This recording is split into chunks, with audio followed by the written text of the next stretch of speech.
साथियों, आज मैं खून में ज़रूरी ऑक्सीजन की कमी से शरीर में कुछ रोग हो जाते हैं, उनके विषय में कुछ चर्चा करेंगे। साथियों, सबसे पहले तो हम रोग की चर्चा करेंगे, उसके बाद ये क्यों होती है और इसे अपने आचार विचार व्यवहार और खान पान से आप कैसे नियंत्रण करें।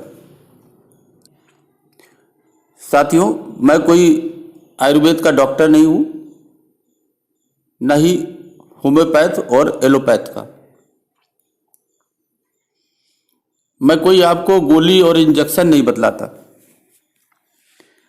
मैं तो आपको प्रकृति के साथ जीना सिखाता हूँ। यदि आप प्रकृति के साथ अपना जीवन जिएंगे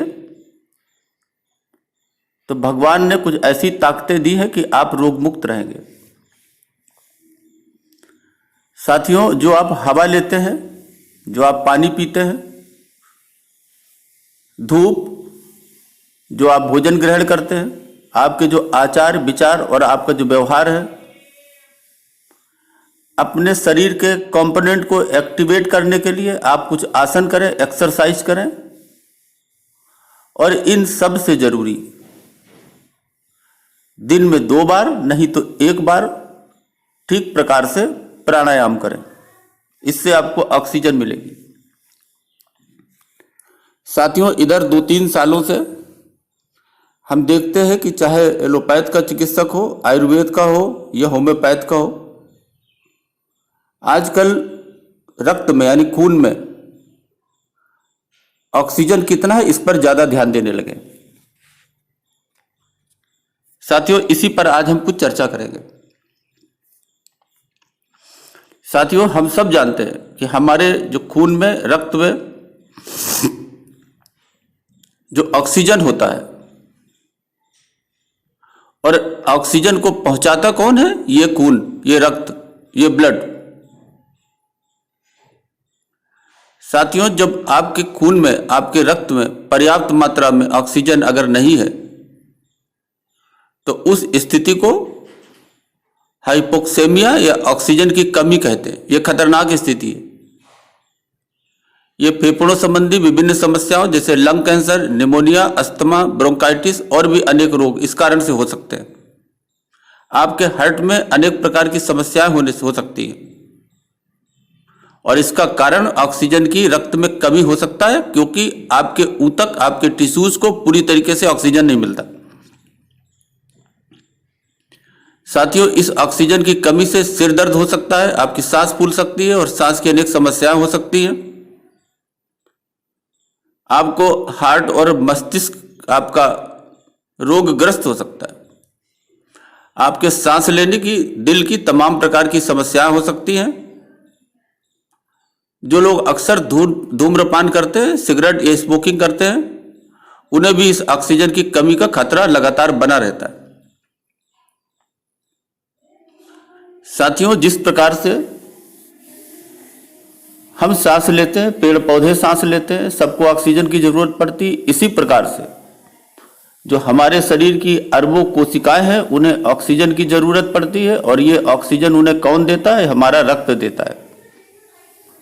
और जब उनको ऑक्सीजन नहीं मिलती है तो वो ऊतक बीमार होते हैं, और उसका इफेक्ट ये होता है कि वो हमारे शरीर को रोगग्रस्त, समस्याग्रस्त करता है।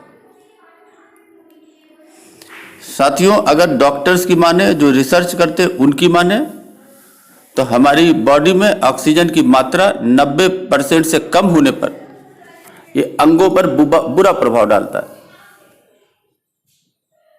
और इसकी पूर्ति के लिए आवश्यक मात्रा में जो खाद्य पदार्थ हैं उनका सेवन बेहद जरूरी है। साथियों, अगर इसकी थोड़ी सी बारीकी आप देखें तो ये जो हीमोग्लोबिन है, ये फेफड़ों से ऑक्सीजन लेकर शरीर के ऊतकों तक पहुंचाता है, और ये हीमोग्लोबिन रक्त में होता है। यही इसका प्रमुख काम है। एक ही बार सांस लेने पर जो रेड कलर की, लाल रक्त की जो कोशिकाओं के सभी हीमोग्लोबिन जो है वो 95% जो है पूर्ण हो जाते हैं, रक्त से अपने आप को परिपूर्ण कर लेते हैं। एक जो लाल रंग की रक्त कोशिका है उसमें 25 करोड़ से भी ज्यादा हीमोग्लोबिन के अणु होते हैं, जिनमें तकरीबन 1 अरब ऑक्सीजन अणु समा सकते हैं।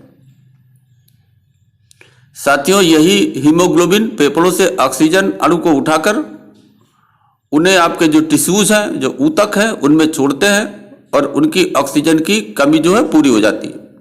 ये निरंतर चलने वाली एक प्रक्रिया है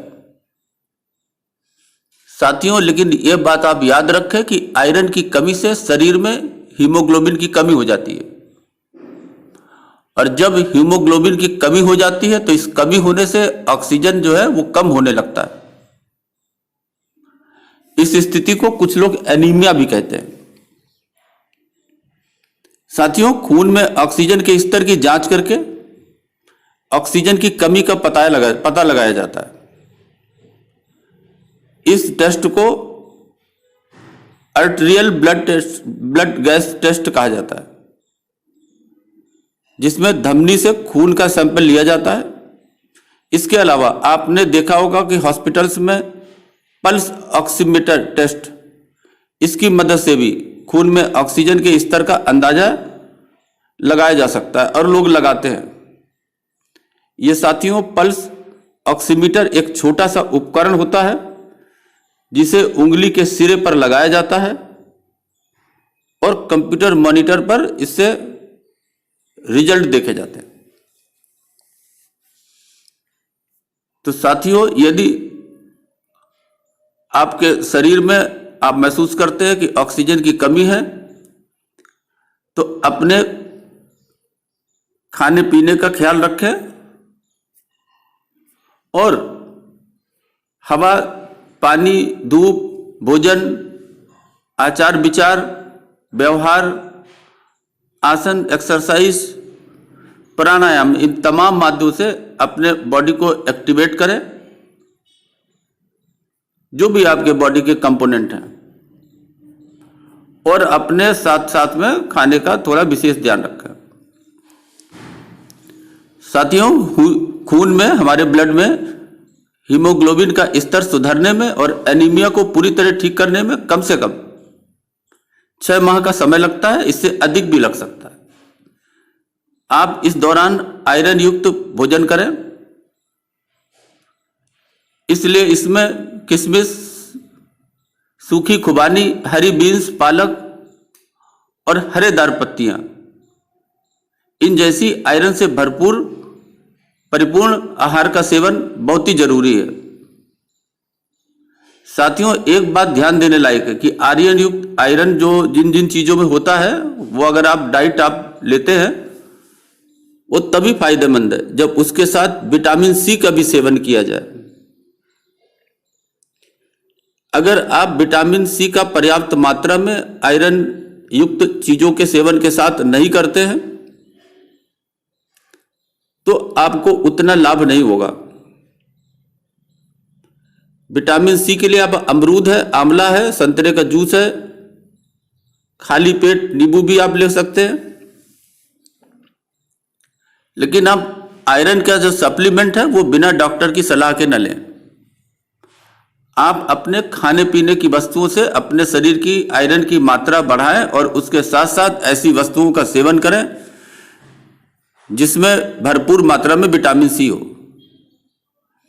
साथियों, चुकंदर आयरन का अच्छा स्रोत है। इसको अगर आप खाते हैं सलाद या सब्जी के तौर पर तो आपके शरीर में हीमोग्लोबिन बढ़ेगा।